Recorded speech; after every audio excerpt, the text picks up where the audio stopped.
Gracias, compañero, por tu exposición.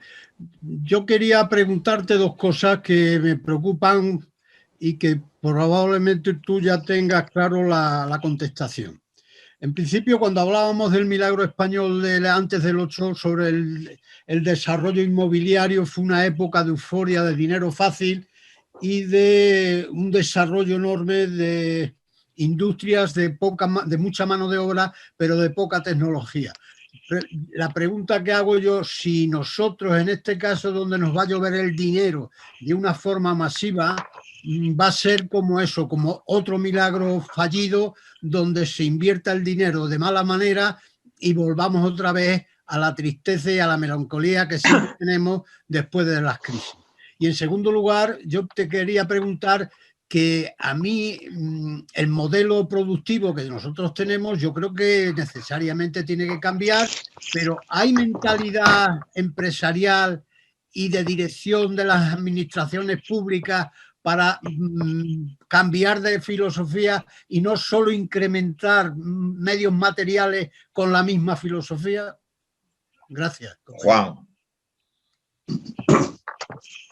Hola, buenas tardes. Antonio, yo te he escuchado con muchísimo interés. A veces no entendía muy bien el tono de tu presentación, pero ya me he quedado desconcertado a las respuestas que ha dado anteriores, ¿no? Porque claro, cuando tú dices, hemos cometido dos errores, hacer mal las cosas y hacerla tarde. Bueno, esto es una descalificación absoluta a todo lo que se ha hecho. Y después ha dado una cifra con la cual yo lamento mucho decirte que no estoy de acuerdo en absoluto. Acabas de decir que España ha dedicado de ayuda por la pandemia el 3% del PIB. Bueno, yo creo que tengo aquí los datos, estoy delante, la web de la Unión Europea, y no sabe si existe una persona que es la vicepresidenta de la Comisión Europea, que se llama Margarita Vestager, y esta mujer hace 10 días ha hecho una comunicación oficial de lo que ha gastado cada país. Y España, en ayudas, el año 2020, con motivo de la pandemia, ha ayudado con el 7,3% del PIB. Bueno, tú has dicho el 3%. Entonces, tenemos que hacer dos cosas. Escribirle a esta señora y decirle, póngase en contacto con economistas con la crisis para estar informada, o bien economistas frente a la crisis tenéis que informaros bien, porque la propia Unión Europea dice que España es de los países que más ha ayudado por la pandemia. 7,3% del PIB. Está existiendo el bulo en España desde hace tiempo, muy propiciado por la derecha, de que somos los que menos estamos ayudando por la pandemia. El otro punto que ya me ha desconcertado es, y estoy de acuerdo, es el tema de la deuda. La deuda es un tema muy preocupante. Por el año 2020, la deuda pública española ha crecido nada más y nada menos que el 21%. El 21% ha crecido. Ha crecido más que el año 2009 y el 2012. La actividad del país ha bajado un 11%. Al crecer el 21%, hemos llegado a tener una deuda por el 2020 del 117% del PIB de la riqueza. El presupuesto que se aprobó en el Parlamento fija que la deuda pública en España tiene que estar en el 118. Tú has dicho que tiene que estar en el 120. Me parece que deberías de revisar un poquito el presupuesto. Son 118. Bueno, y como muy bien has dicho, lo importante de la deuda pública es pagar los intereses. ¿Sabes cuántos son los intereses de la deuda pública del 2020 que tenemos que pagar? 26.000 millones de euros son los intereses. Solamente hay dos conceptos que superan ese pago: las pensiones y el sueldo público de todos los funcionarios. Entonces, si una parte del gobierno que tú has deslizado diciendo que es criticable, cuida que la deuda pública no pase de lo que dice el presupuesto para dar credibilidad al presupuesto, caray, 26.000 millones de euros de deuda de intereses es muy duro. Yo creo que la política del gobierno con respecto a la deuda pública es correcta, porque si no se cumple el presupuesto y la deuda pública supera el presupuesto, la propia Unión Europea descalifica el plan español para la recuperación y se aprobó en febrero, como tú muy bien has dicho, el mecanismo de recuperación y de resiliencia que le llama. Los países tienen que presentar todo su programa y si no hay credibilidad, la Unión Europea no da el dinero. Por lo tanto, la deuda pública, el gobierno, prudentemente, está manteniéndola en lo que es el presupuesto del 118%. Entonces, yo creo que hablas de los presupuestos. Yo no sé si a ti te parecen los presupuestos bien o mal. A mí me parece acertado. Hombre, que dice que la administración pública hasta junio no da el dinero. Yo qué sé, esto es la verdad, pero hay un presupuesto que es el de más inversiones y el más expansivo que ha habido en España en los últimos años. Por lo tanto, yo creo que España ha hecho en la pandemia por las empresas muchísimo más de lo que tú has dejado traslucir en tu conferencia. La señora esta que te he dicho, ¿verdad? Si quieres te lo deletreo, pues ha dicho que España está por encima. Para terminar, para no confundir y no quitar tiempo a los demás, exactamente ha dicho y está en la web que España ha dado las ayudas reales globales han sido el 7,3% del PIB, más que el doble que Alemania, 3,2%, y que la media de los 27, que es 3,30%, y superiores a Francia, que es el 6,40%. Italia, 6,9%. Estos datos que estoy leyendo no me los estoy inventando, están en la web. Entonces, decir por ahí que España ha gastado poco, pues yo creo que esto debe de ser con mucha prudencia, debe decirlo. Y bueno, y por otra parte, por último, vamos a estamos en una situación un muy difícil.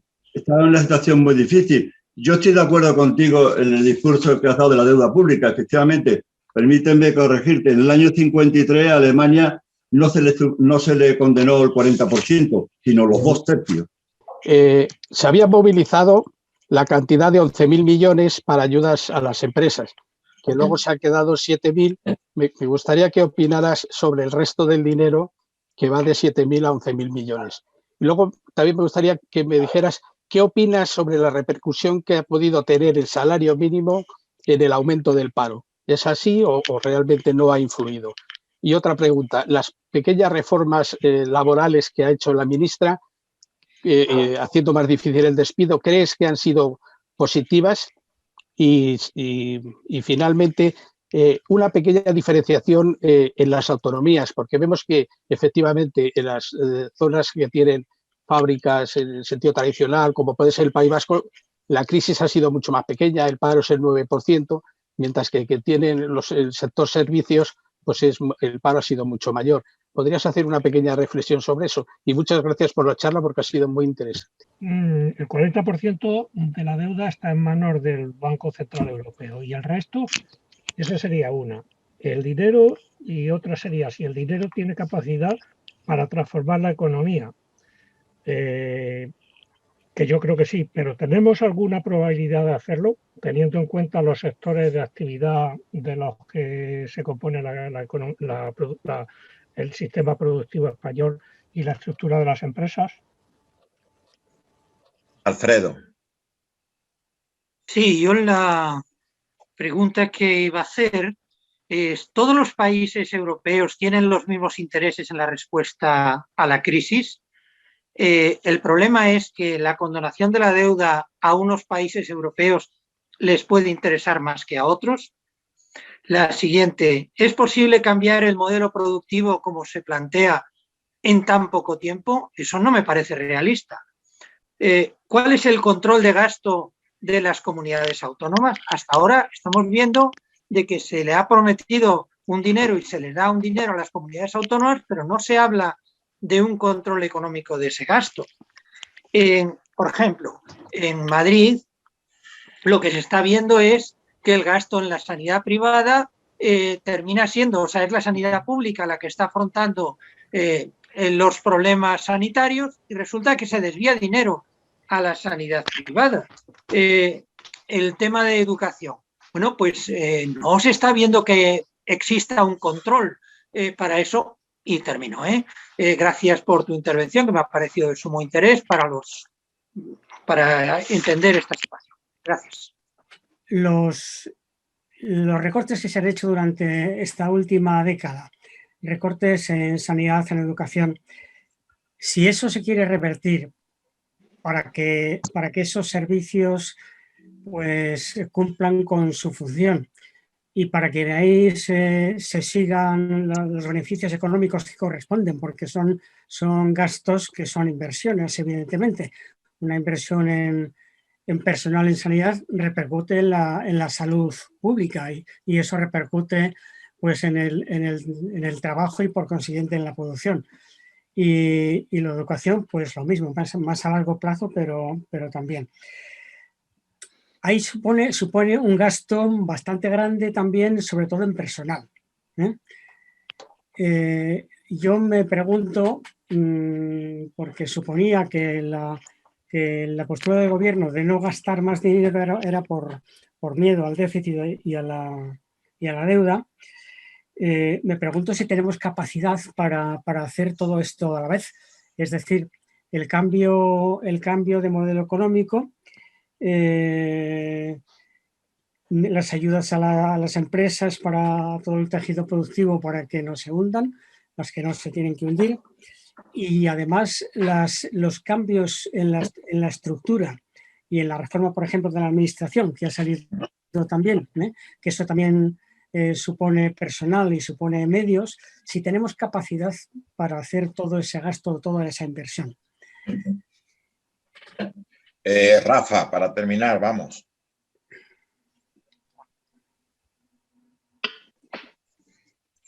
Abre el micrófono, Rafa. Hacer la charla y las contestaciones, preguntarle a Antonio, que en toda su charla le he visto que ha dado muy poco peso al tema de la agricultura y de todo lo que significa en España la PAC y todo lo que Europa significa para el mundo de la agricultura, que es muy importante, sobre todo los que vivimos en el medio rural. Terminado. Sí. Bien, Antonio, te doy la palabra y ya permíteme que te agradezca tu presencia aquí, porque después de estar casi 2 horas hablando de economía, puedo decir que lo he entendido casi todo. Es decir, que tu claridad expositiva ha sido importantísima. Por tanto, muchas gracias. Damos la palabra para que te contestes a lo que puedas. Después ya cierra Pepe Manzanares.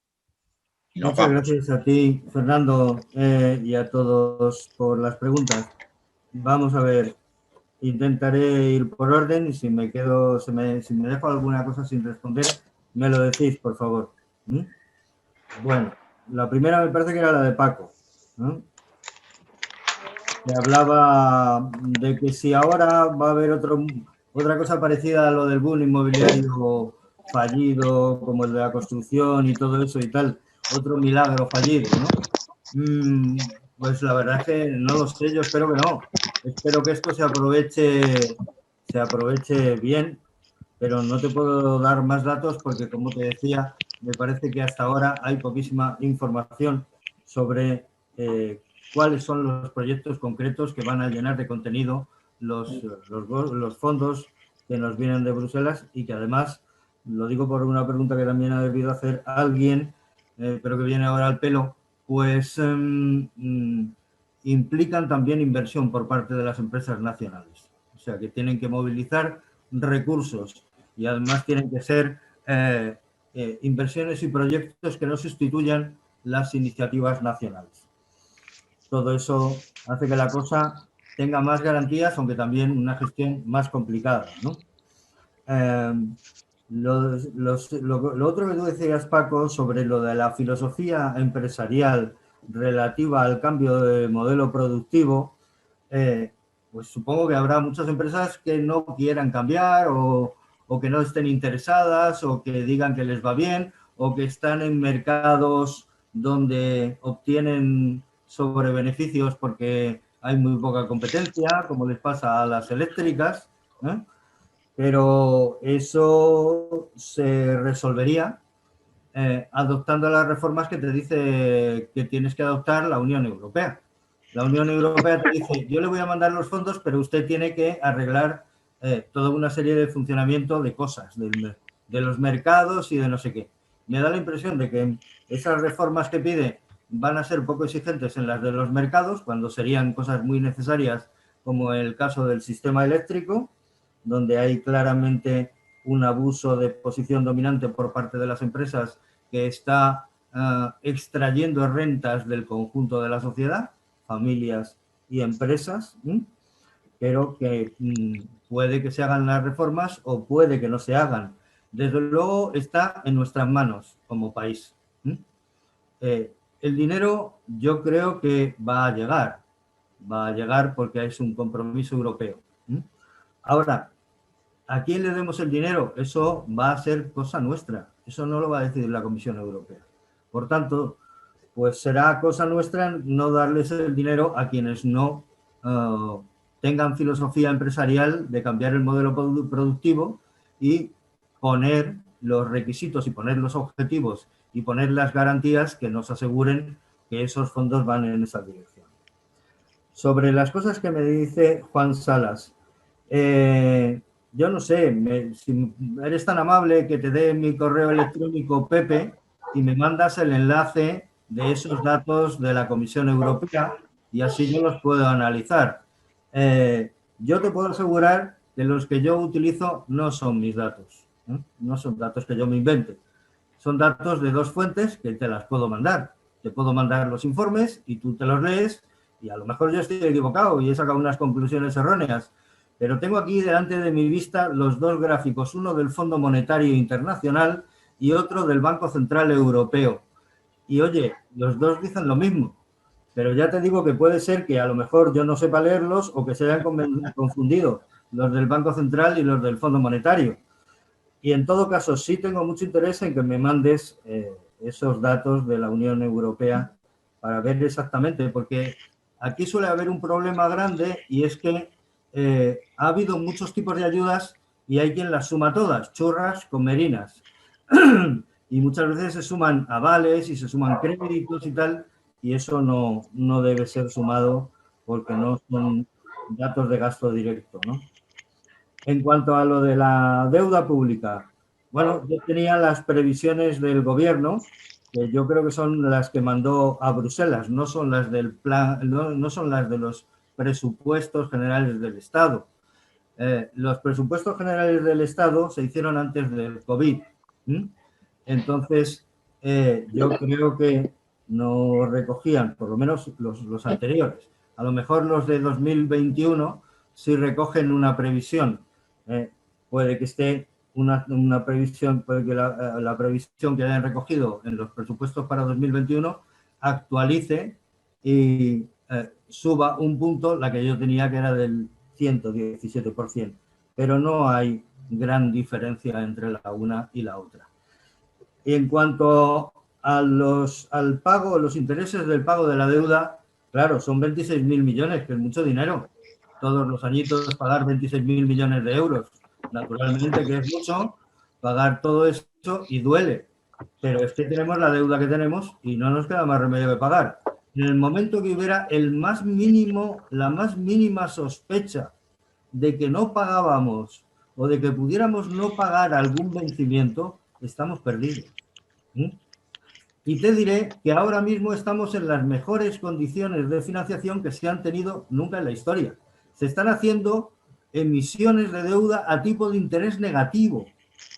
Eso no se ha visto nunca en España. ¿Y eso por qué es? ¿Porque somos más bonitos que antes? No, señor. Eso es porque nos está comprando la deuda del Banco Central Europeo. Y por tanto, estamos aprovechándonos, entre comillas, de los niveles de solvencia que te da que el Banco Central Europeo compre tu deuda. Pero eso no siempre tiene que durar. Ese es el problema y ese es el peligro. Ahora, 26.000 millones de euros me parece que son el pago en términos de tipos de intereses más bajo que se ha producido. Estamos en la mitad de lo que pagábamos como tipo de interés, no en el montante global, que depende de qué ha crecido la deuda, claro, sino en tipo de interés en la mitad de lo que se pagaba en tiempos anteriores, digamos, a la crisis financiera. Luego, ¿qué más? A María le agradezco yo muchísimo su agradecimiento y su presencia. Hay otro compañero que no le he apuntado el nombre, detrás de María. Leo. Leo. ¿Quién? Es Leo. Leo. Sí.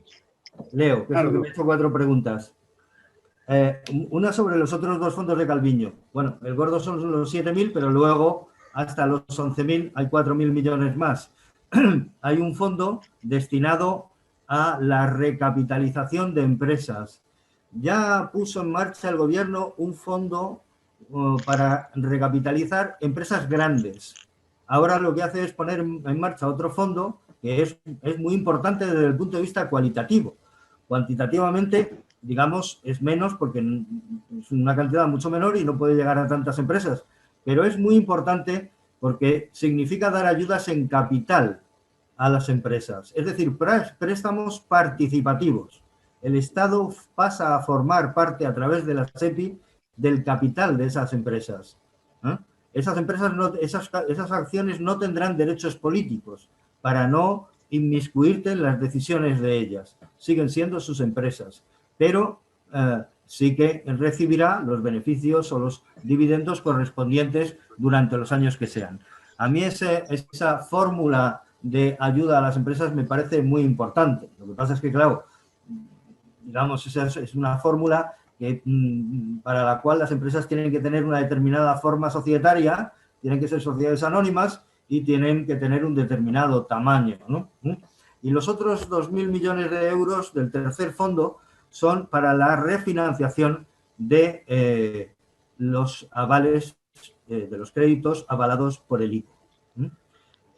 Ya se ve que hay un montón de empresas que no van a poder pagar esos créditos y, por tanto, los avales van a ir venciendo. Las empresas van a tener que entrar en un proceso de refinanciación con los bancos. Parece ser, aunque todavía nadie lo conoce, el del Banco de España que vino no lo conocía, no sabía qué era ni qué ponía, que va a haber un protocolo del gobierno. Perdón, que voy a por un poco de agua.